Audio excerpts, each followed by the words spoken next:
Nehru trophy tender വിവാദത്തിൽ വിശദീകരണവുമായി event management കമ്പനിയായ ഓസ്കർ ഇവന്റ്സ് കലൂർ സ്റ്റേഡിയത്തിൽ നടത്തിയ പരിപാടിക്കിടെ ഉമാ തോമസ് MLAക്ക് പരിക്കേറ്റത് തങ്ങളുടെ പിഴവല്ല എന്നാണ് കമ്പനിയുടെ വാദം. നെഹ്റു ട്രോഫിയുടെ ഇവന്റ് മാനേജ്മെന്റ് ചുമതല ഓസ്കർ ഇവന്റ്സിന് നൽകാൻ വഴിവിട്ട നീക്കം നടക്കുന്നുവെന്ന ആരോപണം ഉണ്ടായിരുന്നു. ഉമാ തോമസ് MLA അടക്കം ഓസ്കർ ഇവന്റ്സിന് നെഹ്റു ട്രോഫിയുടെ ടെൻഡർ നൽകാനുള്ള നീക്കത്തിൽ അതൃപ്തി അറിയിച്ചിട്ടുമുണ്ട്. സ്റ്റേജ് ഇടിഞ്ഞു പൊളിഞ്ഞു വീഴുകയോ ഉണ്ടാക്കിയിട്ടുള്ള ഇതിൽ അപാകത കൊണ്ടല്ല ഈ ആക്സിഡന്റ് ഉണ്ടായത്. ഒരാളുടെ തല ഇറങ്ങി വീണതിൽ ആൾ വീഴുന്ന സമയത്ത് പെട്ടെന്ന് ആള് ക്യൂ മാനേജറിന് കയറി പിടിച്ചു. ആ ക്യൂ മാനേജർ അടക്കം വീഴും. ഇതാണ് സംഭവിച്ചത്. അതിൽ ഞങ്ങള് ഇവന്റ് മാനേജ്മെന്റ് കമ്പനി എങ്ങനെയാണ് ഇതിൽ ഭാഗവാക്കാവുക? അതിൽ കൃത്യമായ അജണ്ടകൾ എന്ന് പറഞ്ഞാൽ ഞങ്ങൾ സംശയിക്കുന്നത് ഇവന്റ് കമ്പനികളാവാം, അല്ലെങ്കിൽ അവിടെയുള്ള ചില ആളുകളുടെ താല്പര്യങ്ങളാവാം. ഇത്തരം ഗൂഢാലോചനകളുടെ ഭാഗമായി മാത്രമാണ് ഈ ഒരു കാര്യം ഇവിടെ ഉണ്ടായിട്ടുള്ളത്.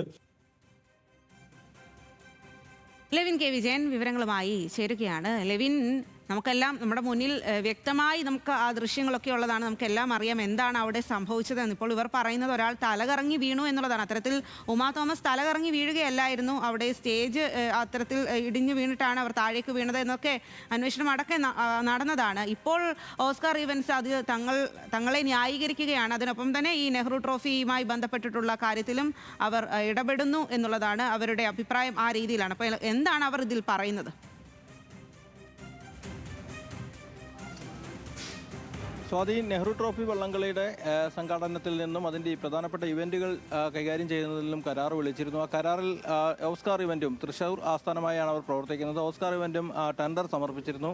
അത് വിവാദമാവുകയും പിന്നീട് സംഘാടക സമിതി തന്നെ ഈ ടെൻഡർ ഒഴിവാക്കിക്കൊണ്ട് ഓസ്കാറിനെ വള്ളംകളിയിൽ നിന്ന് മാറ്റി നിർത്താനുള്ള തീരുമാനം കൈക്കൊള്ളുകയും ചെയ്തതോടുകൂടിയാണ് ഈ വിവാദങ്ങളിൽ വിശദീകരണവുമായി ഓസ്കാർ ഇവൻറ്റ്സിൻ്റെ ഉടമ ജനീഷ് മുന്നോട്ട് വരുന്നത്. ജനീഷ് പ്രധാനമായും പറയുന്നത് തങ്ങളെ ബോധപൂർവം ഈ കരാറിൽ നിന്ന് ക്കുന്നതിന് വേണ്ടി, അല്ലെങ്കിൽ തങ്ങളെ വള്ളംകളിയുടെ ഭാഗമാക്കി മാറ്റാതിരിക്കുന്നതിന് വേണ്ടിയുള്ള ശ്രമം ചില ഇവന്റ് മാനേജ്മെന്റ് കമ്പനികളുടെയും ചില സ്ഥാപിത താല്പര്യക്കാരുടെയും നേതൃത്വത്തിൽ നടക്കുന്നു എന്നുള്ളതാണ്.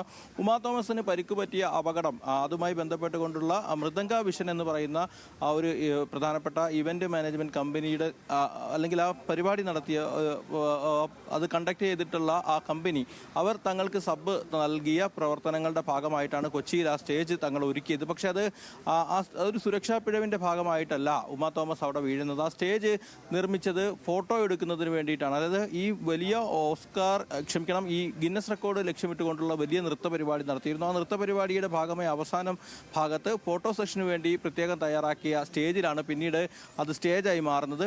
ആ സമയത്ത് സ്റ്റേജായി പ്രധാന വേദിയായി ഉദ്ഘാടന വേദിയായി അടക്കം നിശ്ചയിച്ച സ്ഥലത്ത് ആ സ്റ്റേഡിയത്തിൽ അത് അനുവദിക്കാനാകില്ലെന്ന് സ്റ്റേഡിയത്തിൻ്റെ ഉടമസ്ഥരും കേരള ബ്ലാസ്റ്റേഴ്സിൻ്റെ പ്രധാനപ്പെട്ട ആളുകളും പറഞ്ഞതോടുകൂടി താൽക്കാലികമായി പെട്ടെന്നൊരു സ്റ്റേജ് സംവിധാനം ഈ പറയുന്ന സ്റ്റേഡിയത്തിൽ ഒരുക്കുകയായിരുന്നു. ആ സമയത്ത് പെട്ടെന്ന് സംഘാടകരുടെ നിർദ്ദേശം, അതായത് മൃദംഗ വിഷന്റെ നിർദ്ദേശാനുസരണം തങ്ങൾ ഒരുക്കിയ ഈ സ്റ്റേജിലേക്ക് അവിടെ പിന്നീട് പരിപാടി മാറ്റുകയും ആ പരിപാടിക്ക് എത്തിയ ഉദ്ഘാടന സെക്ഷൻ എത്തിയ ഉമാ തോമസ് MLA തലകറങ്ങിയ സ്റ്റേജിൽ നിന്ന് താഴെ വീഴുകയുമാണ് ഉണ്ടായിട്ടുള്ളത്. അങ്ങനെ തങ്ങളുടേതായിട്ടുള്ളൊരു പിഴവല്ല, സംഘാടകരുടെ മൃദംഗ വിഷന്റെ നിർദ്ദേശം അനുസരിച്ചുകൊണ്ട് ആ സമയത്ത് എടുത്ത പെട്ടെന്നുള്ള ഒരു തീരുമാനത്തിന്റെ ഭാഗമായാണ് അങ്ങനെ ഒരു അപകടം സംഭവിച്ചത്. പക്ഷേ അത് ബോധപൂർവം വരുത്തിയതോ അല്ലെങ്കിൽ തങ്ങളുടെ പിഴവിന്റെ ഭാഗമായി ഉണ്ടായ ഒരു അപകടമോ അല്ല എന്നുള്ളതാണ് ജനീഷ് വിശദീകരിക്കുന്നത്. ഉമാ തോമസിന് അന്ന് തലകറക്കമുണ്ടായി താഴേക്ക് വീഴുകയുമാണ് ഉണ്ടായിട്ടുള്ളത്. അതായത് സ്റ്റേജിന്റെ കൈവരി നിർമ്മിക്കാത്തതിന്റെ പേരിലോ അല്ലെങ്കിൽ അങ്ങനെയുള്ള കാരണങ്ങൾ കൊണ്ടോ അല്ല ഈ അപകടം സംഭവിച്ചത് എന്നുള്ളതാണ് പറയുന്നത്. ഫോട്ടോ സെഷന് വേണ്ടി നിർമ്മിച്ച ആ പ്രത്യേകമായിട്ടുള്ള ഒരു സബ് സ്റ്റേജിൽ പിന്നീട് പരിപാടി നടത്തുകയും ആ പരിപാടിക്കിടയിൽ അപകടം സംഭവിക്കുകയുമായിരുന്നു. അത് തങ്ങളുടെ പിഴവല്ല എന്നുള്ളതാണ് പറയുന്നത്. ഈ പറയുന്ന വിവാദങ്ങൾ അതായത് ചുറ്റിപ്പറ്റി ഉണ്ടാക്കുന്നത് തങ്ങളെ ബോധപൂർവം താറടിക്കുന്നതിന് വേണ്ടി തകർക്കാനും വേണ്ടിയുള്ളൊരു നീക്കത്തിന്റെ ഭാഗമാണ്. ഇതുമായി ബന്ധപ്പെട്ടുകൊണ്ട് തങ്ങൾ തന്നെ ഓസ്കാർ ഇവന്റ് തന്നെ ഹൈക്കോടതിയിൽ റിട്ട് പെറ്റീഷൻ നൽകിയിരിക്കുന്നു. ആ റിട്ട് പെറ്റീഷൻ അനുസരിച്ചുകൊണ്ട് തങ്ങൾക്കെതിരായ കേസ്, ഓസ്കാർ ഇവന്റിനെതിരായ കേസ് സ്റ്റേ ചെയ്യാനാണ് ഹൈക്കോടതി നിർദ്ദേശം നൽകിയിരിക്കുന്നത്. തുടർന്ന് തങ്ങളെ ഒരു തരത്തിലും ഒരു കരിം പട്ടികയിലോ മറ്റുള്ള അല്ലെങ്കിൽ ഒരു ബ്ലാക്ക് ലിസ്റ്റിലോ ഉൾപ്പെടുത്തിയിട്ടില്ല എന്ന് തന്നെയാണ് ജനീഷ് പറയുന്നത്. ഏതായാലും വിവാദങ്ങളിൽ വിശദീകരണവുമായി ഓസ്കാർ ഇവന്റും രംഗത്ത് വരുന്നു എന്നുള്ളതാണ് പ്രധാനപ്പെട്ട കാര്യം. സ്വാതി.